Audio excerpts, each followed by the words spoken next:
Dark reaction. That is one of the most important part of photosynthesis, in which the fixation of atmospheric CO2 is going to occur in the form of carbohydrate. Okay.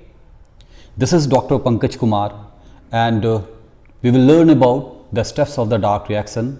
Popularly, we call them Calvin cycle or C3 cycle. The cycle was worked by scientist Calvin. That's why it is actually called as a Calvin cycle. And the site of occurrence as far as the dark reaction is concerned, that is in the stroma, that is the ground substances of chloroplast, where all the enzymes concerning with the Calvin cycle is present over there. One of the most important enzyme that is present for this entire dark reaction is carboxylase or RUBP carboxylase, that fix the atmospheric CO2, and as a result a 6 carbon unstable compound is formed. Okay. So, have a look. First of all, as I told you, that is going to occur in case of stroma, and here light is not at all required. Calvin cycle was worked out by Calvin, and he worked on chlorella, that is a green alga, and the name of the technique was autoradiography. So, what happens that chlorella was fed with a radioactive material, and after a certain period of time the chlorella, whatever the product that is actually being formed, they were taken into consideration, and according to that the entire Calvin cycle is constructed. So, the cycle begins with the 5 carbon compound, that is RUBP, ribulose biphosphate. They act as a CO2 acceptor, and in the presence of enzyme Rubisco, they forms a 6 carbon unstable compound, which soon splits into 2 molecules of 3 carbon compound called 3-phosphoglyceric acid. And since the first stable product is 3 carbon compound, we call them C3 cycle as well.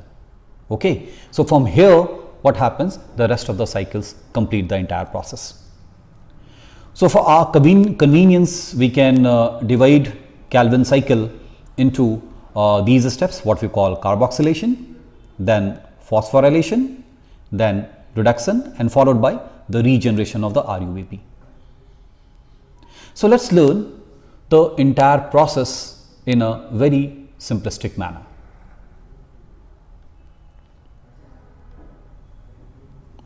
So, as I told you that the first step is that RUBP, that is a 5 carbon compound, they takes atmospheric CO2, and in the presence of enzyme Rubisco, they forms 6 carbon, this is a unstable compound, and soon it breaks into 2 molecules of 3 PGA, that is a 3 carbon compound.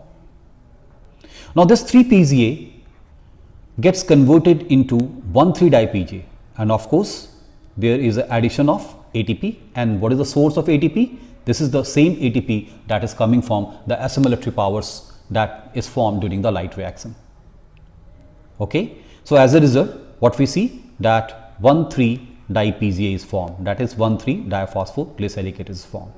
Okay. And the enzyme is what we call phosphoglycerokinase, that is the enzyme which catalyzes the formation of 3 PGA into 1,3-dipGA.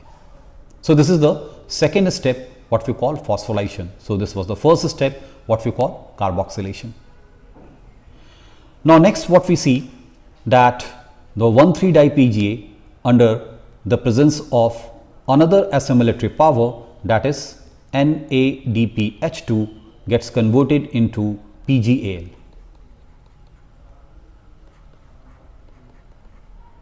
Okay. And here the name of the enzyme, what we call dehydrogenase.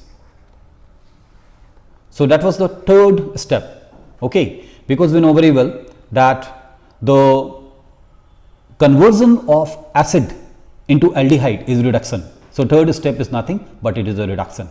So, as a result of reduction, glyceraldehyde is formed.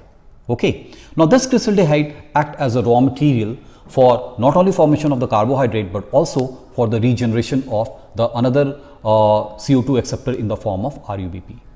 So, then the series of reaction happens, right, and as a result of series of reaction happens, what happens that here the glucose comes out, but eventually RUMP, that is ribulose monophosphate, again 5 carbon compound is formed, okay, and 5 carbon compound again with the help of another molecule of ATP gets converted into RUBP, and here also the enzyme is kinase. So, if we see the total number of utilization of ATP, then what we say that 2 ATP is here and 1 ATP is here. So, the fixation of 1 molecule of CO2, what we see that 3 ATP is required, okay, and at the same time here what we see that 2 molecule of PGL is actually being formed, that means 2 NADPH2 is formed. So, altogether 2 NADPH2 that is required for the fixation of 1 molecule of CO2. Okay? So, that is the thing as far as the Calvin cycle is concerned. If we see this entire cycle in a detailed manner, we can see like this. So, have a look at this cycle, whatever we have discussed, it is exactly the same. So, you can see there that CO2 being taken up by in the very carboxylation, Rubisco is there. So, ribulose 1-phosphate gets converted into that is a 3-PGA, right, and 3-PGA again takes a ATP, they gets converted into 1,3-dipGA, and 1,3-dipGA getting converted into glyceraldehyde 3-phosphate. Now, there are various pathways through which the glyceraldehyde not only forms the carbohydrate, but also leads to regeneration of RUBP. You can see there the intermediary, for instance DHAP is formed, then we can say that erythrose 4-phosphate is formed, then pseudohaptulose phosphate is formed, right, xylulose forms, ribose 5-phosphate form, and eventually they all together form ribulose 5-phosphates. Okay. So, these are intermediary. From NEET perspective, the name of the intermediaries are important, not the how actually they are forming and how the important compound is actually being formed. The key thing from NEET perspective is that their energetics, and what is the energetics, that for the fixation of 1 molecule of CO2, 3 ATP and 2 NADPH2 is required. Similarly, if I talk about a molecule of carbohydrate, then you simply multiply by 6. Okay. So, that means 18 ATP and 12 NADPH2 is required for the fixation of 1 molecule of CO2 for the fixation of 1 molecule of carbohydrate in the Calvin cycle. This is all what we have to talk about the Calvin cycle, right? Thank you.